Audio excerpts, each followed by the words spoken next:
Mm-mm. What up, and welcome to another show. Thank you for joining us. Before we go ahead and get started, I want to give my sincere thanks to all the subscribers out there that tune in to the live show, that watch all the other shows that we have. Today, we have officially become YouTube partners, and we're going to bring a store and a whole bunch of other stuff to the forefront in the next coming months. So I want y'all to be prepared because Jeff is actually wearing a shirt that we're actually going to go ahead and start selling. Just the first one. Let's get it correct. I got this a lot. But go ahead. So, yes, we have become YouTube partners as of today. So be on the lookout for shirts coming. All kind of other merch is going to go on sale in the next few months. So make sure you be on the lookout for that. Now, I want to go ahead and introduce a very special guest that we have here today outside of Jeff. You know, Jeff is always a guest. So outside, very special guest. Yep, very special, especially crazy. So we have Crystal in the building. She has come to join and jump in on the topic. She's going to talk her stuff. Chris, say hello to the community. Hello, community. Okay. Oh, wow. I mean, I don't know. I mean, what you want to tell people? And we got I like long walks on the beach. I mean, Big Unc here. We got Kelly, my man, my road dog. Honored people, honored. So now we got a great topic for y'all tonight. But before we go ahead and jump into the topic, there's some things I want to talk about because there's something big happening tomorrow. And a few of us have been told, a lot of us been told to sit it out. Mm-hmm. You know, we've been told to sit it out. So there is this protest that's going on against President Trump and some of the actions that he has done so far in his first 100 days. And, you know, we've been told to sit out. So I want to just kind of talk to the panel and see what their thoughts are about that. You know, about, you know, the American people, the African-American people, the Black community sitting this situation out and letting those that are going through FAFO figure out what's going on with their choice. I mean, why not? We've been fighting all this time. Who had our back?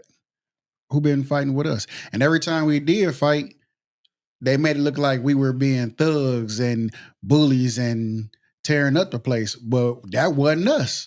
Right. It was people added to the supposed to be the cause, you know? So, yeah, sit this one out. Let them go ahead and do what they go do. They go either tear it up.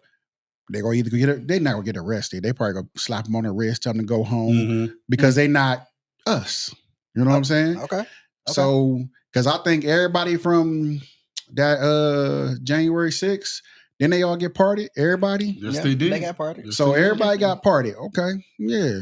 So why should we come and help anybody do anything when we're always made to be the bad person? That's my thoughts, though. Kelly, what's your thoughts on that? Well, I believe everyone has a voice. Everyone has the right to use a voice. But I concur that I think they should sit this one out. Mm-hmm. Okay. Chris? Well, for me, I think that the best way we can always protest as African Americans is always through our dollar. The Black dollar is always strong. Facts. So us getting out there and protesting and shouting and screaming, that's not really going to do anything. At all. It's when you see stuff happen is when we shut down and we weren't shopping at the big name places. That's where our money, that's where, you know, the buck meets the road type of thing, that it makes sense. It just going out there yelling and stuff like that. That's not it. And it's never peaceful for us. And we usually take the brunt of it. You know, you got the young people in the streets getting shot, killed, hurt, and stuff like that. It's not like the days of old with the civil rights where we could respectfully protest. And even then, stuff was happening. Yeah. So I think our best bet as a community is to do it through our financials, through the dollars. The economic is where we hit people hard. Because they expect all that other stuff. Yeah. You know, and I agree with that. And the prime example with that is when you look at Target. You know, Target's stock price has went down. Target has lost billions and billions of dollars because they canceled their DE&I program. And it looks like that they still haven't learned their lesson. It doesn't look like they're trying to bring it back anytime soon. Their board member stakeholders are upset because they haven't made any moves whatsoever. They have lost all kind of foot traffic.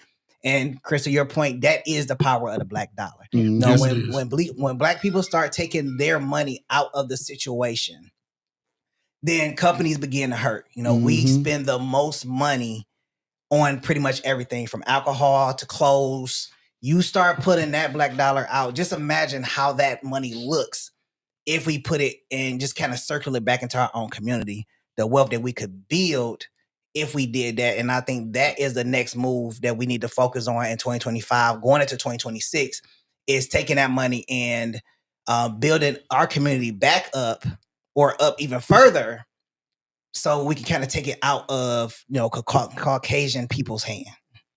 But I wonder why that is. We've been struggling to do this for years, but we just can't seem to get out of our own way to do Because it. some of them overpriced. I was just about to say that. I said because Those are facts. And, we the know customer service is bad. that too. We know when we're in a jam. Oh, they're in a jam. That's 30, bid up to 60. They go pay it. You know what I'm saying? And then when you come in, they looking at you like, why you here? And I think, honestly, it's a systematic mindset, too.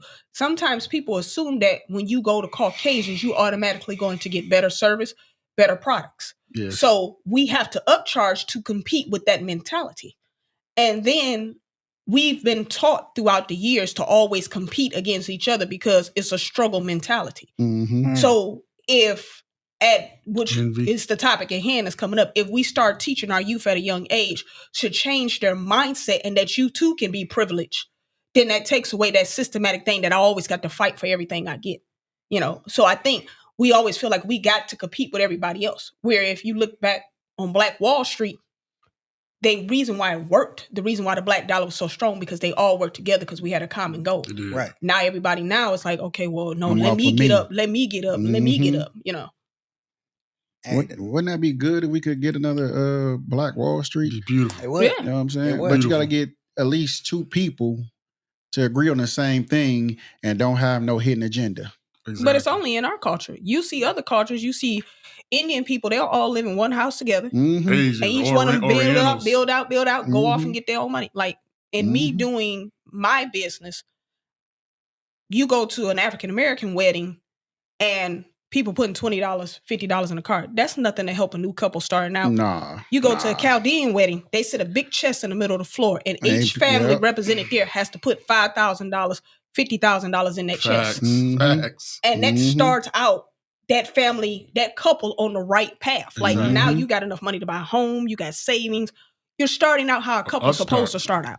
You know, not going into a marriage in debt, which most African American couples do, because they done paid that big $20,000 for a wedding Mhm. and don't have nothing to show for it after that. Do you know if you ask somebody at a black wedding, hey, bring $10,000, we go get to the wedding to Feel like the you crazy. they're gonna say, what? They're like, I ain't getting married. I ain't coming. That's I what ain't they're gonna say. I'm gonna say, yeah, I ain't coming. Don't even worry about it. Oh, you tripping. Take that invite back. That's why I'm planning on having no wedding. So Is that the only reason? No, that ain't the only reason. Shoot. 30 seconds, I beat it. I don't like y'all. Though. I don't like y'all. All right. So let's go ahead and jump into these questions. Very good responses and everything. You know, a great highlight there. So let's go ahead and get to these questions. So we're going to continue on with the positive message for 2025 because, you know, we have new panel members. So I want to hear what their idea is for a positive message so it can influence and impact everybody else that come on that watches the show. So Kelly, we're going to start with you. What is your positive message for 2025? Man, just uplifting the youth. Because when you start from the young, like, you know, I'm 60 and everything that was preached to me from my grandparents, my grandfathers, it's so thin. Now, do I use all of it? No. But today's youth, sometimes when you're trying to communicate with them about things, they look at you like, nobody do that. No, that's old. Like my daughter say, that's back in the 50s. 50s. That's the first thing the she said. 50s. I wasn't even born in the 50s. That's the 50s. That's the first thing you said to me, in the 50s. Don't nobody do that no more. So if I say so, well, if they don't do it like that no more, Daddy, say, what's going on? But just uplifting our youth, because that's our future. Right. Mhm. That's our future. That's mine right there. That's our future. Okay. But they got to help me help you. They got to want to listen. Mhm. Y'all don't know. Y'all don't know more than me. You haven't been here long enough. But if you let me help you, I can darn sure help push you forward. That's a fact. Mhm. That's a fact. Chris? I think the positive message that I would give is that you are worth something. I think social media has done our youth a great injustice by showing them that you have to get this by a certain time. And if you don't, then you're not worthy of something. Mm. The one good thing I could say about the 80s babies, the 90 babies, the 70 babies, we didn't have that in the forefront of our face to always have to compare. Well, if I don't have my college degree by 21, then I'm not this. If I don't have the money, the cars, and the girls by this age, then I'm not worthy of this. Mhm. And I think the biggest message we can teach our youth is that, and the most positive message is that you are worthy of a future. You are worthy of love. You are worthy of having the great things, but you also got to put in the work. They want so much so fast. Mhm. They don't want And it's a to. process. They don't want to crawl before they walk. Yeah, it's a process. And we know that because we had to go through a process. Sometimes they see it on social media. Oh, this person became a millionaire overnight. But they don't understand that person got a lot of scars on their back too before they became a millionaire. Nobody ever sees the finished product. You see the finished product, but you don't see You don't see the struggle. the struggle. Mhm. You don't see what happened in the background, So Okay, you know what? That is all great information right there. Like uplifting the youth, that is a major impact right there.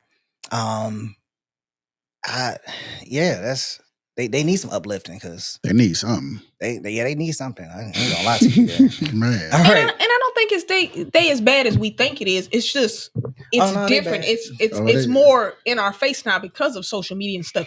Because That's got a big thing to do we with it. all had our own issues too. Because think about it, our parents used to say the same thing about us in the 80s and the 90s. Like, I wasn't bad. Hold on now. We just no, had, it's we not had about more being structure. bad. They just would say We had more they structure. didn't understand us. Like, what's going on with y'all? Like, My parents got the understood girls me. calling I the was gas bro good now child. and all that I kind of was stuff. What is that? come on now. All right. So, what do you believe was your biggest challenge during your child's teen years? Teen years. Teen years. I'm gonna let the OG go. Well, for me, it was trying to input to my son and my daughter. I try to live a lot with my daughter with her mother. Because for me, I always said this: a son's first love is his mother. Mm-hmm. A daughter's first love is her father. So we're going to give that sensitive love that she needs. We're not going to. I've never thought that you should raise your son to raise your daughter. To me, it's completely different. Now, sometimes mothers don't think that. They might think you're hard, or grandmothers might think you're a little hard on them. But I'm trying to raise him to be a young man because when they get out on his own, it's rough. You always need a father structure for any young man. You have to have that. Mhm. Some women can do it, but that's them strong women, but that's hard. It's hard. Mm-hmm. That's very hard. Mhm. And then when they get out in these streets around their buddies who they think that's their friends, half of them not. I had to tell my son and my daughters, watch this person. Watch this person. I don't like him for you, but you have found some things you'll find out on your own. Yeah. And like with us, we was like I had to find out some things on my own. I didn't believe everything my parents said, but everything they said that they found out when they get older It come was to pass. right. It come to pass. It comes to pass. It's facts. It's fact. And like I say, my girls, I worry about them every time every time they go out. I just say, please be careful. Watch us around. My son, I know you're gonna be on point, but you still be careful too and watch us around. I love that boy because he don't hang with nobody. He's a one ladies kind of girl. He's gonna be with his girl, and that's it. That's it. My daughter, she like to hang out with her girlfriends, smart, but I still stay in the head. So a lot of times they listen, or I have to say, well, go ask your mama. Sometimes I just say, go ask your mama. Because I have to use her as my bridge. Because sometimes they think I'm hard. I just say, okay, go ask your mama. Then they'll come back to me. I'm supposed to be like the hammer, but I have to be that. I have to balance that. I'm not gonna be her that I'm sensitive, but I'm not like that. I can't give that kind of sensitivity. That's her job to nurture that. Exactly. That's not the father or the husband's job. Yeah. Okay. Chris? Well, I agree, but I disagree. And only because I say you have to find a balance. Like now, with my husband, he had 2 sons prior to our marriage. And I had to teach him, like, you got to show your sons that love. It's okay to be tough on them. It's okay to be stern on them. But the problem with, I think, and feel free with all the men that surround me to correct me if I'm wrong. The reason why men a lot of times don't feel like they have a safe place to express their emotions, to express their hurt, to express their depression and what they're going through is because they always talk, hey, toughen up. Hey, you a man. Hey, you this, you that. You can't cry. Your sons need to know that they can cry, but it's in a time and a place for it. And you only let that stay so long. So it has to be emotion, a time to say, hey, son, it's okay for you to cry. But then it's okay to say, hey, you got to suck that up. We got to go get this done. So it has to be a balance. And even with your daughters. Quick question for you on that note. okay, as far as the son, should there be like if we're trying to raise our sons, we know how mothers are going to be if they think you hard on them. Should there be interference? Because most fathers don't interfere with the daughters. Whatever mothers say, whatever the mothers say, fathers for the most part don't interfere. Period. We just don't. Yeah. I only interfere when I think it's too much. Like if my husband is whooping one of the boys. But should you? Yes, because as a mother, we have to step in sometimes because especially if we see y'all anger is getting the best of y'all. Like, hey, okay, wait, hold on. There's a difference between discipline and now you're making your son afraid of you. You want a healthy afraid, but not a I can't come to you anymore because Mm-hmm. You don't. So it has to, like I just said, it has to be a balance there. Like, yeah. Mm-hmm. Because what'll happen is now they put no walls. I can't talk to you no more, Dad, because you weren't even trying to hear me out. You just walked in the room and just clocked me. You weren't even listening to me. You know, it has to be a balance to say, I know my daddy don't play, but I can still go talk to him when I'm in trouble. Yeah, you do want to come talk to him. Yeah. You do want that. You don't never want your children to feel like they're in a situation and they can't come talk to you. Those are facts. So that's a fact. Okay, Jeff, what's your thoughts? That's she on point somewhat. As far as the I forgot that quick, bro. With the boys crying and stuff, emotional. Yeah, the daughters. The boys' emotion. I let my son do his emotions.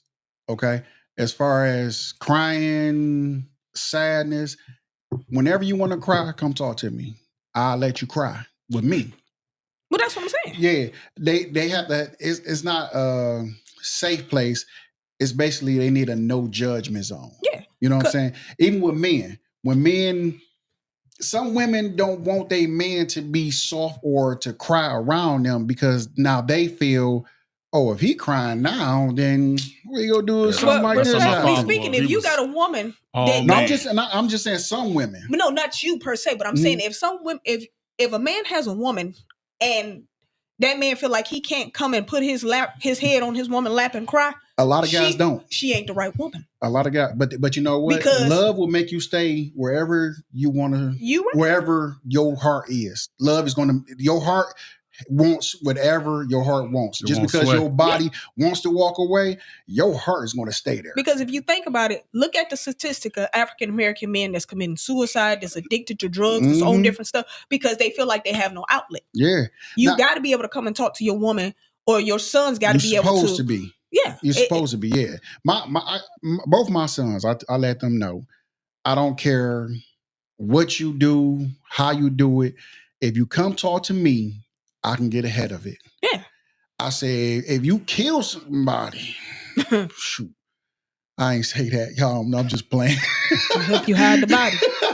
But we're gonna hide the body. My boys, I am most definitely hard on. I make them pretty much, if my daughter want to go anywhere, one of them got to go. I don't care where she going. I mean, I'm hard on all my children. I got 2 daughters. I'm and 3 sons. I'm not as hard on my daughter, only because she really don't have female friends, because she learned early female friends are nothing but trouble. Yeah, but you don't have to have the friends to be badly influenced. And I'm not saying your daughter. Yeah. But we have to be just as hard on our daughters, because like I said, with social media, you got these young girls thinking, and not necessarily your daughter, that if they ain't looking like this, if they ain't got the bust down weave, if they ain't got the body, the Louis Vuittons, they ain't worthy. Now, see, only thing my daughter cares about is her nails and her hair. That's it. Facts. Anything else, clothes, she don't care about clothes like that for real. She's not materialistic. So what I do, I make, when she want to go to her little boyfriend now, you know, hey, I got her location, period. Oh yeah. But always make sure you have cash. I don't care where you going. Oh yeah. What you doing. Have you had that talk with that young man yet? I didn't told him I'd whoop his ass. Oh, okay. I told him go another room. I told him that I was going. I didn't set stuff on the table like, look, bro, bruise, it's a problem. Okay. I'm willing to have that conversation with both the men and females, because I tell the little girls that like my sons, I will hurt you.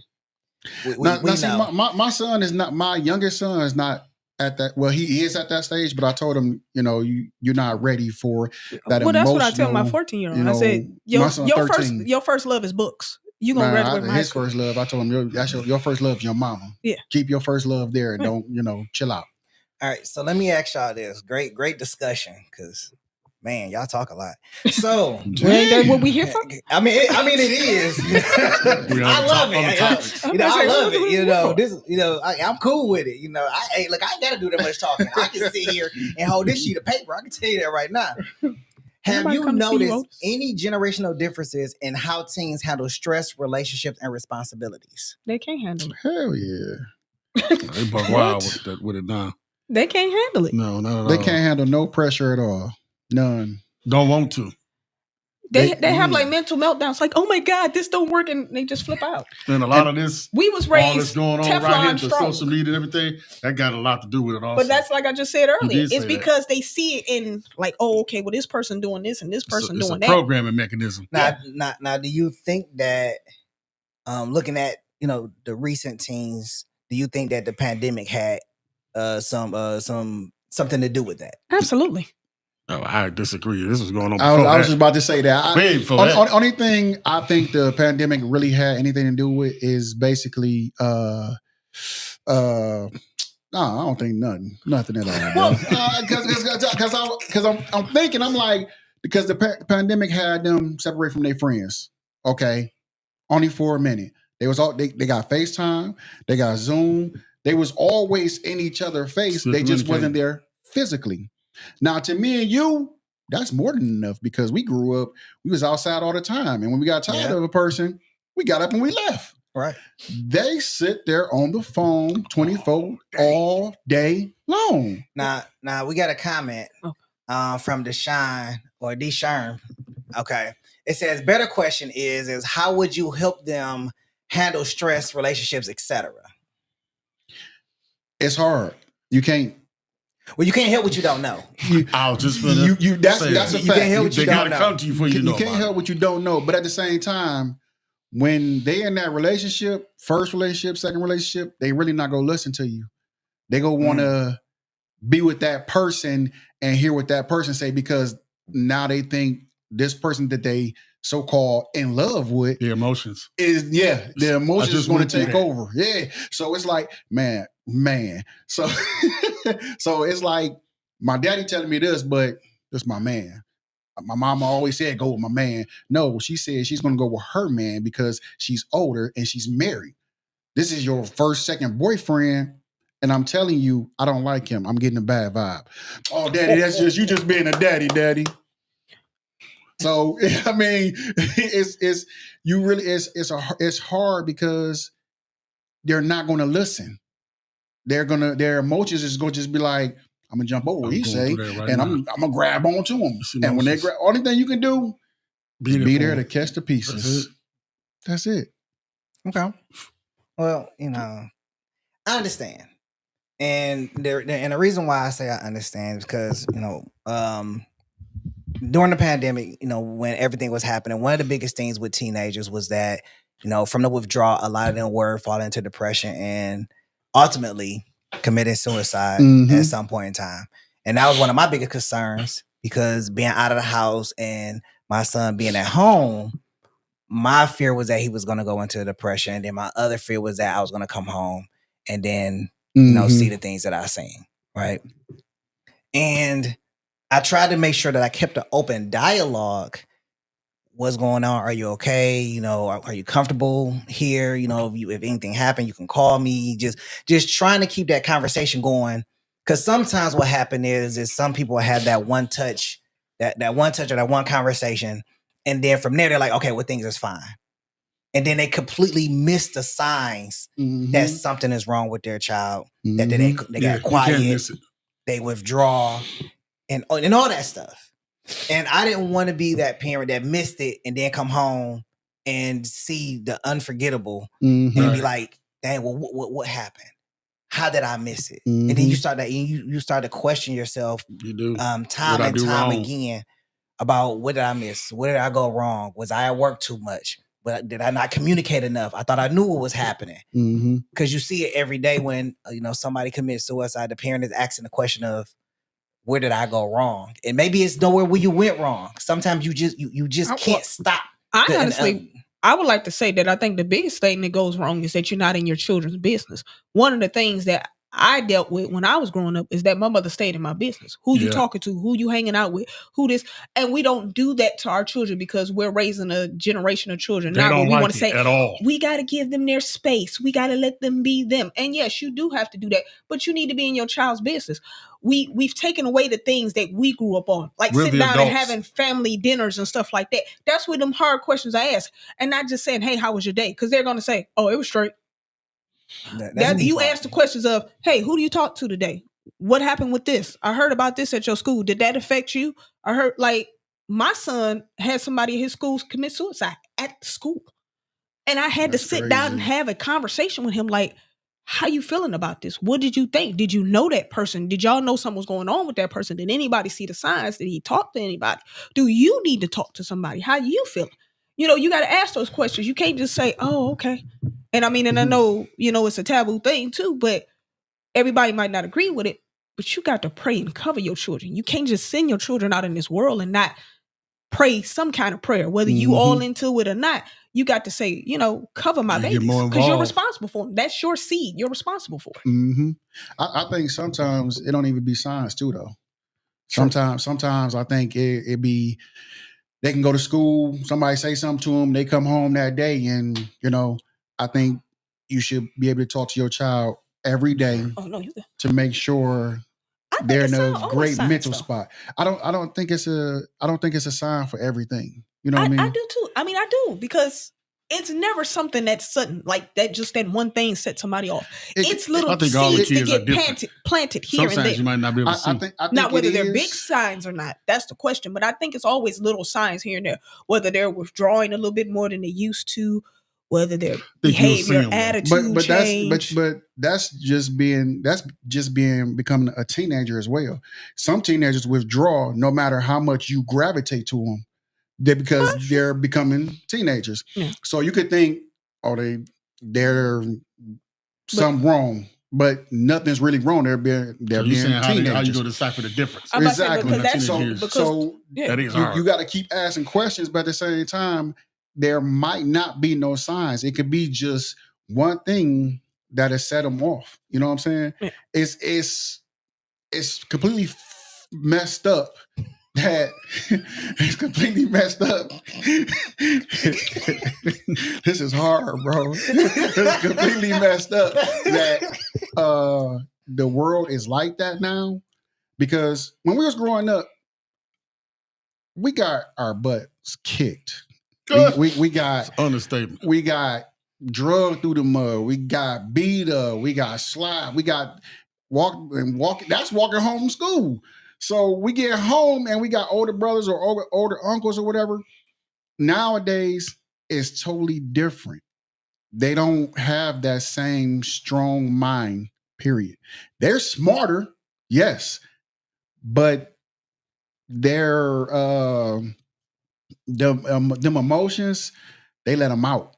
We really didn't get most definitely. They most definitely are. They feel privileged. They most definitely are. Don't want to walk a block. Now, before y'all go on, we got another comment from Mrs. Gray that says that there is always a sign, like she said, get into their business. It's hard. So it's not hard. Not getting into their business. At the end of the day, before y'all move on, before y'all move on, because that's a good piece, which takes us into our very next point, which is what strategies have worked for you in building that trust with your team so you can be in their business. Okay. Y'all quiet now. For me, how I do it. Don't get quiet. I always, for me, because I'm older and I had a big family structure, and from the South, not necessarily from the South, but my grandmother and my father raised me. So I can sense withdrawal with my kids, and I might ask my wife. And that's what I'm saying. You can sense it. And sometimes with me and her, I might have to ask her, well, why don't you talk to us?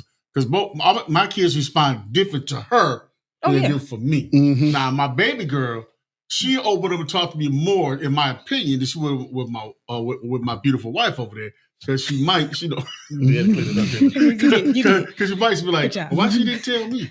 Well, there's some things she just want to tell me. It ain't got nothing to do with love. Mhm. This is how she feel with me. And no offense, you all love our children, but if you got more than one, and these is facts. I need you to think so. You don't always got one that's a little closer to you. That's you a ain't going to fact. favorite, but you can't let the other kids see. You just That's how it is. love them a little different. That's all. There's one you just feel that's just different. you. It's just love a little different. Like my son, he goes to my wife, and and I actually be jealous. I told the son, "Why you come to me, man? I'm you're my only son. The world is yours. You can come to Like me." I tell my children, they say, "Do you have a favorite?" I said, "I love you each uniquely." That's what I say. I like that. Now, Kelly, I understand where you're coming from because there's certain things that my son doesn't talk about with me.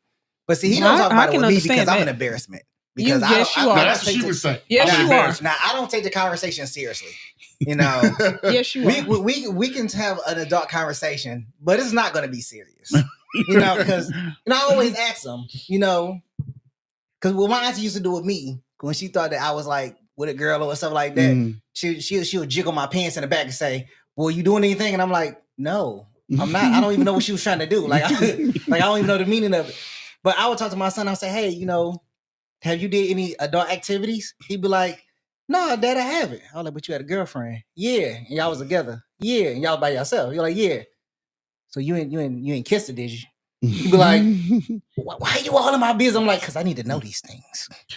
That's me right now with my 18-year-old daughter. I need to know. I need to know. I've been there. And here's the thing. I have to be direct with the conversation because if I'm evasive or sidebar, I'm not going to get the answer that I'm looking for. No matter how because they always gonna be invasive. Yeah, I got to be very direct, very explicit, and I have to make it an uncomfortable conversation. But if you think about it, that's how our parents were to us. They were very direct. My mother was direct to the point. I'm like, okay, Mama, I feel uncomfortable. But that's how I am now with my daughter. I'm definitely straight no chaser. I don't beat around the bush. I don't go around the corner. Hey, you having sex? Is that what you're doing? Did y'all kiss? Did he touch this? Did he touch that? That's what I ask. But if we're just generally asking the question of how can we help them and what strategies we give them, I think you just have to lay it out on the line. And a lot of times our children feel like, I guess they think we were born adults and that we never went through those things. We was never kids. Right. Sometimes I give my children examples without telling them all my business. But I give them examples and say, okay, well, yeah, I was in this situation and this is what I did or this is what I did. And I also tell them too, you can't succumb to peer pressure. I know it's easier said than done, but you have to look at the totality of a situation. Don't just look at this right now, one moment. Like my son, my teenage son, the first thing me and my husband always say to him, "You ready to be a daddy?" He like, "No." Well, then you ain't ready to have sex. There you go. I said, if you ain't ready to take care of somebody's children, a mama, all that stuff, the mama, the baby mama, and all that stuff, you ain't ready to hear somebody talking about Byron and be somebody's baby daddy, then you ain't ready to be doing that. Because there's consequences that come with that. Facts. What is it with the daughters? And I still don't understand. Like when I'm talking to mine and it gets deep or something that they might feel uncomfortable to talk about. They start crying. Then I don't know what to do. Because we're emotional people. But I don't know how to react to that. I didn't have that when I was, I still don't know how to react to that. I need advice. As fathers, y'all don't know how to react to it. Like I have a 26-year-old. I have a 26-year-old, which, my husband, that's his stepdaughter, even though she's grown. And like, she's a very emotional person. She's kind of like the polar opposite of me because I'm not emotional. Like, I'm not overly emotional. And so when she'll get to crying and stuff like that, he just be sitting there like a deer in the headlights. Like, what am I supposed to do with this? I'm like, you're just supposed to listen. That's all you can do is just listen. When my daughter started crying, I do like this. I say, oh, shit. Babe! You said it like she broken or something. Like, hey, come fix her. Hey, she crying. I don't know what to do. That's she what leaking. I do. But you know leaking. what? I don't know what to do with her. It actually made our relationship stronger because she know I'm not the oversensitive type. I will give her a hug. I will hold her, whatever. But when she get the crying, I'm what you mean to do with this? I got a tool. What you mean? I can't fix this. But at the same time, if both of y'all sitting here saying that a daughter's first love is her daddy, then you gotta show that emotions, because if not, when she gets married, I'm gonna whoop She his gonna- ass. He gonna have to show his but emotion. but no, you can't do that, because women look for men that's like their fathers. They do. So now If if she he's in got their this, life, they do. if she Oh, has she this gonna have a good emotionally man then. unavailable man, She gonna have Yeah, a she great do. now man. you They now know to you. pick out somebody that's But represents if you you. if Oh, she she gonna has have an a great man emotionally then. unavailable man, because that's what she gonna seek, somebody like her I'm not- father. oh, I'm Then not- what she gonna do with that? Wait a minute, hold on. I ain't say I was a. I ain't say I'm all just that. asking Some the of the question. qualities that a father has. I was asking the like man, they don't watch me and my wife argue. We go sit in the car when Oh, I yeah. think it's gonna get heated. They never see me disrespect her. Hit it. And I told my son, if you ever around, you see me touch your mama, you get a frying pan, you go harder up my head that you can. But That's then you- I know that's you- this that's is what you on the tell your topic. That's what I son. told my son. If you see me putting my hands on your mama, I told you get my with me. kids, I said, you see me put Mind my your business. hands on your mama, call 911 because I'm gonna fuck y'all up too. I mean, I mean, I'm a I don't man. know what the repercussions gonna be. I just told her, that's your mama. We gonna have a prayer circle after this is over. But this is my we can't question: censor Jeff. We tried. do you think it's normal for your children not to see y'all argue? I mean, it's a part of marriage. I know, but I'm not saying y'all, I you didn't know, say get we ready to all- I throw said have blows like words. look if you I buck, said but argue because my tone could go like Okay. this, and she just walk away. I can't talk. oh my kids I have said, definitely well, heard you me can't talk. If argue. you walking away, we can't Yeah. talk. Yeah. because now me and my husband, we've had disagreements in front of our children, but we're never the kind of couple that we get heated like that anyway. Because I'm gonna Right. walk away, he gonna walk away, because we both strong willed, so ain't neither one of us gonna back down. My tone just get. But up at here. the same time, I never want my children to think that arguments and disagreements don't happen in relationships. They You are don't So want, part of it. if you never see it, you don't want nothing to then think when they're it perfect. happens, how do you deal with it? Because we Right. teach our children, you know, we always say, don't do as I do as I say, but that's not proper teaching. It's not. You need to see it so you know how That's to the deal with it. southern way. I've never said that. I've never said. Oh, my That's mama old used to say school. that all the time. Well, no, that's my mother and them used to say it, but I don't. don't do as I do as I say. No, like, I what is that? just- I don't say it. I So- can't do don't. that because I'm not perfect. So I don't Are have we a getting off response for that. You said what? I'm not have a response for That's that. 3. So let me drop this on you. So how do you guide your teen into making important academic and career choices? Well, my son just got accepted to Cass Tech, so shout out. Congratulations. Yeah. we got King in the house. baby. We got King in the house. The school that always loses to Cass Tech. But anyway, back to the Hold on, no, we didn't. Yeah, you want to do that? Because my daughter go to King right now. We got rivalry on the show. We got rivalry on the show. Didn't Cass football team just win nationals? No. Yes, we did. You said nationals. Yeah, y'all did. You're right. You're correct. Yeah. But you didn't y'all lose when y'all played King? Second to none. But I'm just Second to none. asking. It don't matter about one game. Oh, we won the game. Hey, this sound like one of those people. You put the goalpost there, then they move it back a little more. Okay, y'all won that one game. But See what I'm saying? They keep moving the goalpost. This ain't about King of Cass Tech. It's You're not, right. but- I About your went to Central. teams. It's about your teams. Okay. Okay. Because the question is, would you rather win one game or the Super Bowl? But anyway, Look at this, the boy. question was, how do you guide them into academic success? Just for me personally, I set the example. I let my children know that I obtained, multiple degrees and still going to school. And I let them know that no, college is not for everybody, but you're going to have some kind of skill or trade. You won't be out here being employed. The worst thing you can do is just be an employee. You can start out that way. Everybody needs a stepping stone, but you need to have some kind of hustle, if you will. Mm-hmm. You gotta have a drive. And I think that's what you go after is their drive. Never let them, I teach my children, I don't accept mediocrity. I don't accept average. We're not average. I don't accept C's. You can't bring me a C to my house. You bring home a C, I tell you, you got to fix it. C is average. My children are not average. So I teach them always strive. Always strive. And I show them by example. Whatever you need to strive to get to your best, I do it. You need a tutor, we get you a tutor. You need this, we get you that.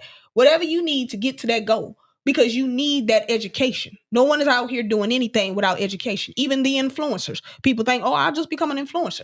They educate themselves. Mm-hmm. If you really realize how much work goes into being an influencer, you wouldn't just think, it's an easy job. It is not. It isn't. It's not. I got to educate. This is one proud moment with my son when he was going to high school. Did he go to Cass Tech too? No, I'm just go ahead. But she went to Cass, but he wanted to go. So when they didn't accept him, he said, Dad, can I write them a letter and ask them why they did not accept? I say, Sure you can, son. You got that right. Go ahead. I would personally take it down there. Go ahead, write that letter. I was surprised when he say, why? He said, I want to know why can I write them a letter why they didn't accept me? Because they just tell you you're not accepted and that's it at this time. That's it. Yeah. I saw the letter. I was like, wow, he want an explanation why. Yeah. You know, his sister there, you want to know why you're he can't entitled go. to do that, yeah. Yeah. So that was a problem when he did that. He did it on his own. He was just 14 years old. That's what's up. And I was going to say also for me, just another thing was, like I said, I have an older daughter. She's 26. And she was diagnosed with autism when she was 4. And I think that kind of set my standard of how I do academically, because they told me that when she was diagnosed that she wouldn't be able to live a full life. She wouldn't be able to do anything. She would just basically just exist. And I didn't accept that. So I did the research. I didn't know anything about autism. So I bought books. I read. I did the necessary steps, and I made sure that I stayed on her academically. I didn't allow her to use her autism as a crutch. And she graduated from high school, Cass Tech, with a 3.8. So, you know, and she's currently getting ready to go to college now. So you have to set the standard as a parent, and you can't allow your children to succumb to their shortcomings. You acknowledge it. You don't act like it don't exist, but you don't allow them to succumb to it. True. You got to stay on him about it. Because, you know, and my son, you know, he went to college, and after about a year and a half, he just said it wasn't for him. But he is a hustler. He got a good job, but he always got something on the side that he's trying to do and get better. And I told him, well, I ain't mad at you. You can always try things. You know, he wanted to try to how they paint cars. He wanted to try to do that. Oh, yeah. He wanted to try to be a mechanic. I said, you can try to do as many things you want. You're still young. You're just 29. Yeah. My baby girl, she got her own business. She started that business. She was 19. She do eyelashes. Got a shop in Southfield. Okay. You know, she went to Eastern Michigan. You know, I wanted to go back, but I'm not gonna push. I said, you're still young. You're just 23. So make it in. But you got that good hustle. She trying to open up another store. So they got that drive. Just got to get my oldest there. And like you said, they gotta want to hustle. Like I had to tell my 14-year-old, because he came to me because he calls me best friend. I'm his stepmom, but he calls me best friend. He's like, well, I don't really want to follow my footsteps. My father's footsteps. I don't want to be a mechanic because my husband's a mechanic. I said, you don't have to be a mechanic, but why not learn that skill? Everybody always needs their car fixed. I said, how many 14-year-olds say they can work on fleet trucks, change tires, change brakes on fleet trucks? I said, so you take that skill, and when you get ready to go to college, you might have one of your homeboys say, man, I got to take my car to the shop. No, you don't. Go buy the brakes. I fix it for you. I said, and now you done paid for your college. That's a fact. Yeah. I said, so you got to have that hustle and drive, but you got to throw the education in on it, whether you go to YouTube University or whether you go to a real university, you got to have some credentials to back you up, because that's how you get money. Nobody respects somebody who don't know nothing about your craft. Facts. You got to know about your craft if you going to present something to somebody. You know, your daughter couldn't be out here putting eyelashes on people if she ain't learned something, you know. Got their eyelashes going like this. Start off in the basement. No, I agree with that. You know, when I led by example, when my son went, got my degree, and did everything that I was supposed to do, showed him all the different ventures that I had set up, from the animation channel to the book publishing to all that stuff. And I also stayed on him, when he got into junior high, I sat there and had a conversation like, well, what do you want to do with your life? Like, let's just start this conversation right here, 5th, 6th grade. What do you want to do with your life? You got 4 options that you can choose when you get out of high school. You can go to college. You can start your own business. You can go to the military, or you could just work. Okay, but the 4th one, I just didn't. We can't just work. So do the skill trade or whatever. You got these 4 options. Which ones do you want to do? Like, because I know college is not for everybody. I went to college, and I do feel like it gets you places, but it's not all it's cracked up to be. It doesn't give you the potential that you're looking for when you want uncapped income. Okay. So even with my son in high school, I gave him different ideas of how he could start his own business, from tutoring over Zoom to tutor his friends, or to have his own lawn mowing business. We try all those different ventures, just so he can get a taste of what it feels like to work on your own. And I realize he don't like manual labor, like I don't like manual labor. But he don't want to like manual labor. So I don't know what he want to do. He want to sit at the desk. He don't want to do manual labor. But he in trade school, so I'm like, well, you got to work hard at one of them. So I don't know what you're gonna do. So, I don't blame him. I don't want to sit at a desk either. Nobody from 36 is watching. Shots fired. I mean, I like sitting at my desk. I ain't tell you the truth. I like sitting because I do a lot of work at my desk. A lot of reels. What? Say it again, Jeff. Work. I said, yeah. Work. Good job, bro. I do a lot of work. I didn't say you didn't do a lot of work. I do a lot of work. You do a lot of work on your phone. The question is Don't you is it work related work? It is work related work. Hey. And I got 2 phones. Oh. Mhm. Mind your business. Both of them be on some boo. Well, I'm glad to see some things change because you You used to work before. You got to download the phone, say some bull. Man. Whatever. Man. Anyways, so let me ask y'all this. So how do you balance giving your team independence while still guiding them in the right direction? How do you balance it? Yeah. So you want them to make the right decision. You want them to empower and encourage them to make the right decisions, and technically give them some space. Mm-hmm. But how do you keep that balance? Because you don't want to be too far away. You know, like them little chihuahuas that people be walking around with on a leash, and they get too far, then they yank them back. Yeah, you gotta let them fall and bump their head sometimes, Right. but I'm not gonna the big falls. Keep it simple. Trust, and I'll give you the benefit of the doubt, and I'm there if you need me. Like that old saying, if you fall, I help you get up. Mm-hmm. Okay. I will help you. Okay. But it's trust, and you get them the benefit of the doubt. Let them make their mistakes because they'll learn from it. And you be there to help guide them with it. Okay. That's me right there. I'm gonna take them off the leash. I'm gonna let them roam. But Because you know your son. Yeah, I know my kids. I know what what they can do and what they can't do. You know what I'm saying? Facts. So I'm hovering over them to where they can't see me. But when I see them falling or slipping, I'm gonna throw my hand out and guide them up there. You know what I'm saying? You definitely better than me. Huh? You definitely better than me. I am. I always knew that. I always knew that. Well, you know. I mean, that's What'd nothing you say, new. Devin? So you knew that from conception. Well, for me, it's 2 things. It's trust, but it's also watch as well as pray. So I'm going to give you your independence to learn and explore, but from afar, I'm watching and I'm praying like, okay, let me hope that you and what I instilled in you works. I mean, I ain't trying to get too biblically deep for my people around here, but the scripture says that you raise a child in the way that they should go. So when they grow up, they don't depart from that way. So you hope that what you instilled in your children, that when it's time to make that right decision, they'll make that right decision. I think I was a bad child. You were.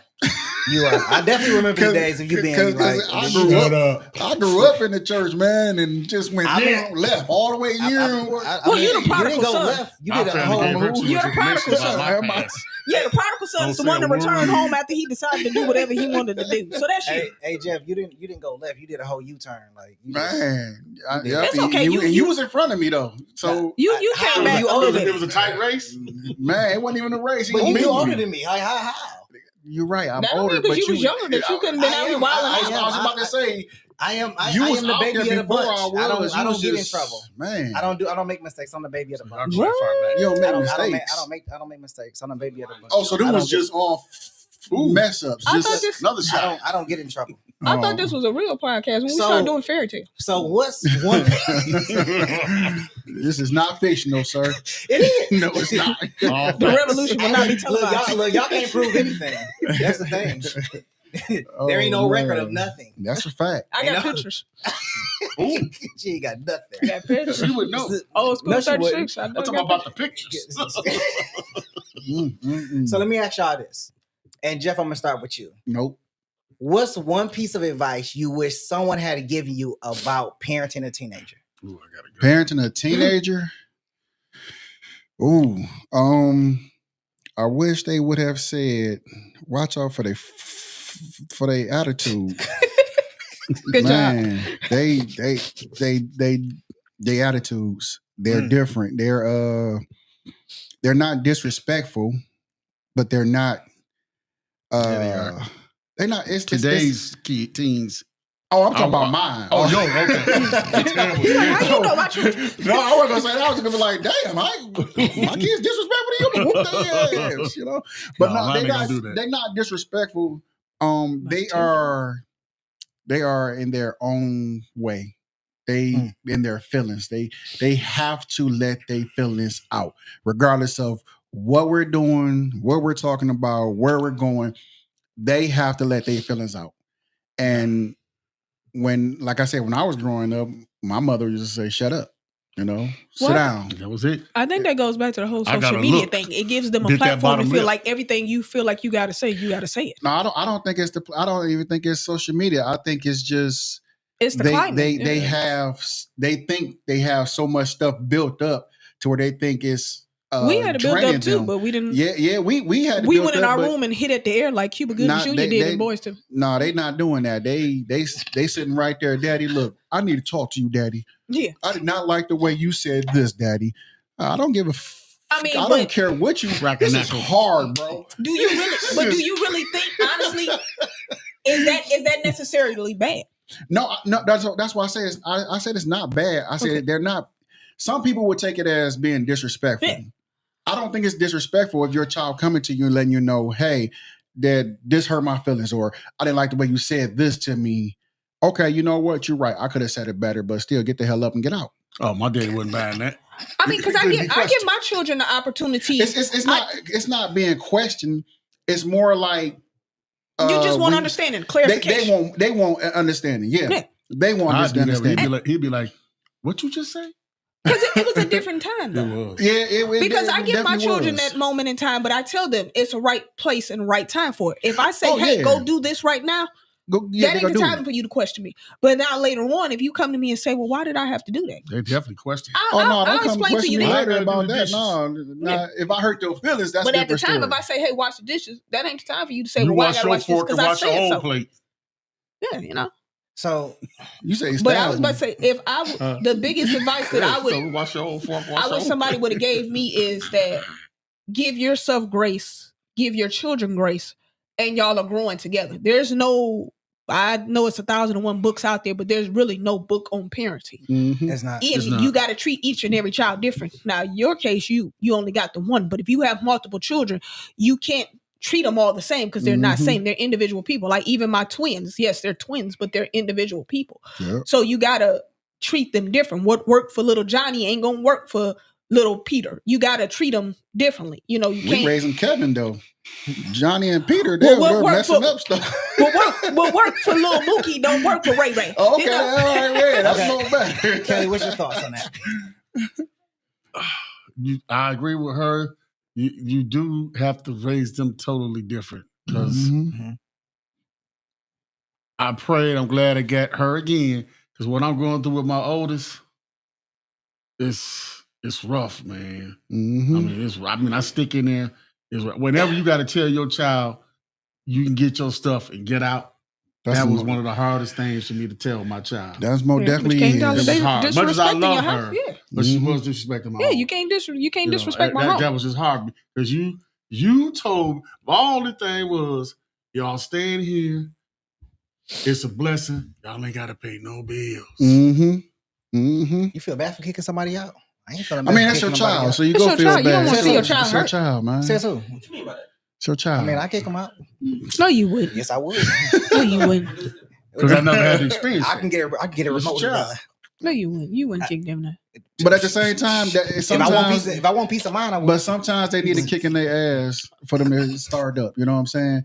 Sometimes they probably be mad at you now, but in the future, you definitely got to show tough love. Yeah, you definitely got to. Because if you just kept sitting there, then next thing you know, they name on the deed. You just paying the mortgage. I mean, because you know what I'm saying? How you raise your children is ultimately going to be part of how they go out there in the world to see things. If you treat your child and let them believe like everything they want, they can have it, then they're going to go out in the world with that mentality. And then the first moment they disappointed or the first moment they can't have something, then they tripping. But if you so stern on them that you just kick them out, like I'm not a believer in kicking your child out when they turn 18. That's sending them out in the world to be ill prepared. But why would you do that? I said shoot. So, but I'm saying, but why would you just put them out? I'm not gonna put them out. Most parents don't, because I told mine, I say, whatever we do after y'all 18 is because we love you. Yeah. Once we do, we gotta do nothing else after That's that. a fact. It's because we love you. Whatever we do after that, because you never stop being a parent. So no. Why would you just put them out when they turn 18? They ain't properly Some prepared to do parents do. anything. I know. That's my time. So one thing I want to say is, you know, y'all have generated probably one of the most engaging conversations thus far on the show, outside of when me and Jeff banter. So now we have come to my most favorite part of the show, is when we sum up and you give your little final thought on everything that we discussed today. So we are going to start with Chris. Chris, just go ahead, sum everything up, give like your final thought on everything that we currently discussed. I think we need to meet our children where they're at, but then show them where they can be. You don't stifle your children, because we can't always implement that. Well, we didn't do this growing up. We didn't do that growing up, because our parents used to say the same thing about us. The climate is constantly changing. And with that, we have to change as parents. So whatever you need to do to reach your children, you do that. But then you bring them back to that foundation of what you know to work and what you know to be the solid thing that you stand on. For me, it's prayer. It's my prayer life. I know that with that, I can do anything else. I know that no matter what my children go through, if I go back to that prayer life, I know that eventually they'll get to where they need to be. Okay. Kelly? Well, I will piggyback on her with the prayer, foundation, structure, both parties. You have to be on, both parties have to be on the same page when you're raising your children. Yeah. And that's something you ought to discuss prior to even get into a deep relationship. Right. Because if both of y'all doing different things, when the child comes, now it's not too late, but it's almost too late, because the child is hearing two different things. House divided can't stay. And getting ready to venture out into the world. But foundation, prayer, structure, communication, and that old saying, Ms. Gray know this. So what I do is, this is helpful. It always took a village to raise a child. It wasn't just us. It was aunties, uncles, community, neighbors. We need to get a lot of that back. Yeah. Right. Because it's really harder today than anything. That's facts. When you see, all the things we see. Now, see, we're blessed. Our children have a foundation. We know what our children are going to do when they leave the home. They're not going to be disrespectful. They're not going to be stealing. But we're blessed with that through prayer, family, and our foundation. Yep. That's Jeff? a fact. I like everything they said. Foundation, communication, respect, prayer. But also with prayer, you do have to put in a lot of work to show your kids prayer and work works together. You know, I don't know, man. This was hard, because my kids as teenagers, they're not hard children. They're just very emotional children. And me being how I am, I can show you some emotions. It's just when my tank get empty, and then that one come to me and they like, Daddy, and I'm like, oh, what do I do? You know, it's hard raising kids in a time that's now, because they see so much anger, so much violence, so much evil, so much of just straight BS, to where when they come home and they don't see it, they seeing love, they seeing prayer, they seeing foundation, they seeing communication. They like, which one do I go to? And I don't know why, but the bad shit always look the best. So they're going to kind of gravitate towards the bad stuff just because they don't see it at home. And that's the bad part, because the bad stuff looks enticing. What they see at home is like, well, that's what they do. That's how it's supposed to be. But this right here, he just slapped her. That's kind of sweet. I don't understand it, bro. I never understood it. But you just got to keep on your kids, man. You got to keep watching them, making sure they doing what you put into them. That's it. Okay. Preach time. Preach. Preacher. So Preach, preacher. It's my turn. Hold on. I'm being told to pause. 5 minutes. I'm being told to pause. I don't know why I'm being told to pause, but I'm being told. I think it's to a question pause by from the producer. gallery. But make sure you like, subscribe, share the content. We do have the store coming up soon. Very soon. This was my surprise to Jeff because he didn't know. Of course not. I want my Communication. t-shirt. Remember, we just talked about communication, right? I mean, that's all I'm saying. It was a surprise. We'll feature guest key t-shirts. Huh? We'll feature guest key t-shirts, so I got to pay for my t-shirt. You definitely got to pay for them. Well, why I got to pay for my t-shirt? we just talked about the black dollar. We didn't talk about it. Because you see black people always trying to get a discount. Exactly. Can I get it for free? That's why. Well, let the record reflect that I told Mr. M&G over there that I was going to hook him up with his You should have told him that. This is your well, that was a guest friends when and they come on family the show. discount. Oh, that was The host. What about have your other like a friends? gift for I a get friends and family discount So too. it looks Am I like gonna we get have a a t-shirt? comment. Comment. So Mrs. Gray says that no parent should redirect negative influences. So I guess that was a hold up right there. So That was the hold up, Miss Gray. Is that a question or a comment? I like it more like a comment. Miss Gray don't be holding us. No, I'm just playing. So We go pray. Let us pray. Jeff, you shouldn't pray. Hey, I ain't cuss, so I can pray. You cuss a didn't few cuss like times. 10 times. Okay, so I ain't I'm no going to have to 10. pray for you. It wasn't 10. It was more like 3. Lift your hand. So here's my take on everything. Go ahead. Good up. Here we go. Here go the synopsis. This inside joke. Here we go. You know he love to talk. So here's my take on it. And first, I would like to start with what's happening in our nation and what's going to happen tomorrow is no short of a lack of intellect and awareness, because people didn't do their research and they listened to a person that deemed them uneducated, and they made a decision based on no knowledge whatsoever because nobody got involved to do their research. Now, outside of that, when it comes to teenagers, and one of the things that I wish I had learned about, raising a teen is that patience, awareness, communication, and time. And those are things that I missed out on in elementary school. Trying to be a provider, trying to be that person, trying to give the life that I didn't have. But I also wanted to lead by example. So I had to kind of balance things out, right? So I had tried to show him that, hey, you can have the same things that I have in life, and even more if you go ahead and put the hard work in. But I wasn't working smarter. I missed 10 years of my son's life. But when he got to high school, I wanted to be more involved. But had I put all that time in, then would the communication be more, right? And I think as parents, we get so wrapped up in trying to give our kids the life that we didn't have.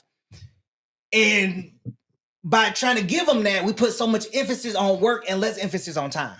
I was guilty of Why? that. And then some of us do put so much emphasis on time that we become their best friends and we're no longer their parents. We take them on these extravagant vacations that we didn't get to have when we were younger. But what does that really show them? You fucking talking about me? I mean, Are you tearing up? Is this emotional for you? Go ahead. So brother. Y'all got some tissue? we put ourselves in these predicaments on different levels. Sometimes we consult our kids with money. We see something that happened to them and we say, you know what, you want to get some ice cream? Or I can get you this video game. So then you have all these comforting moments, but you don't have the real conversation. So then everything becomes, well, if something happens, then, I can just do some retail therapy and just go buy something. And so then everything becomes meaningless and empty because you really didn't tell them how to deal with their emotions, deal with the situation, or have the conversation to say, hey, let's really talk about it. And then maybe we can go do something else. Okay. Those are the examples that you need. Those are the conversations. Those are the examples that you need to present in their teen years, because those are the development years where they learn how to deal with difficult situations. They learn how to deal with bullies. They learn how to deal with conflict when they have teachers that are acting out at school that may want to go ahead and fight the students. And they have to learn how to handle those situations. How can your child be a critical thinker if you're not a critical thinker yourself? You handle situations from an emotional standpoint instead of a logical standpoint. You go to work and you argue with your coworkers and gossip, and then you bring that same energy home, but then you wonder why your kids act the way that they act when they go out into the streets. They turn out to be 18, but then they end up running around with the wrong kids, even though they say, oh, well, my kid is not that bad person. But yet, and still, we know that kid is that bad person because you don't have that conversation to know that they're out there running the streets, even though they running around with a 3.8 grade point average.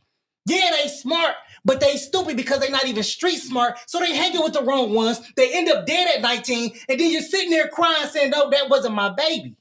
But really he was. And these are the situations that we have to navigate our kids through because nobody is really sitting down having a conversation about the real scenarios that's happening out there.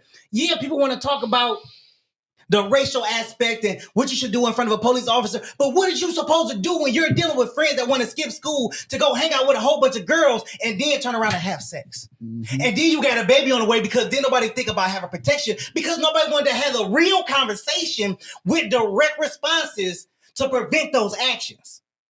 So now you get babies having babies. You got young grandmothers. And then you get a repeating cycle over and over and over again because nobody wants to have the real conversation. We need to step back, not only as a parent, not only as a culture, and have those conversations with our kids, no matter how uncomfortable it feels, no matter how direct it is, no matter the negative or positive impact, we need to have those conversations so we can grow closer together. How can you sit here and have a difficult and hard conversation in a relationship with your partner and say, well, we can have these hard conversations, but you don't even want to have it with your own kids. You don't even want to help them. You want to be the example, but you can't even be the example through conversation. The example is not all about action sometimes. Sometimes you got to sit down and be like, look, it got to be a conversation. You got to be able to, communication is such a hard aspect for so many people. But yet, what we still do? We still bypass it as if, communication is the foundation. Communication is everything to a relationship, but you don't even have that with your kids. But you want to boss them around. Do as I say, not as I do. Yes, I can drink this 40 ounce, but you cannot. Until they grow up and drink the 40 ounce. Like, why are you such a drunk? Because you were the example for why that they are drunk. Hold on, motherfucker. You pointing at me. I said, hold on, brother. You pointing at me. That's my soapbox because Jeff interrupted me. That's my soapbox. Hey, I'm M&G, Jeff No Chaser. Our special guest, Kelly, Chris. We will see y'all the next go around. Peace.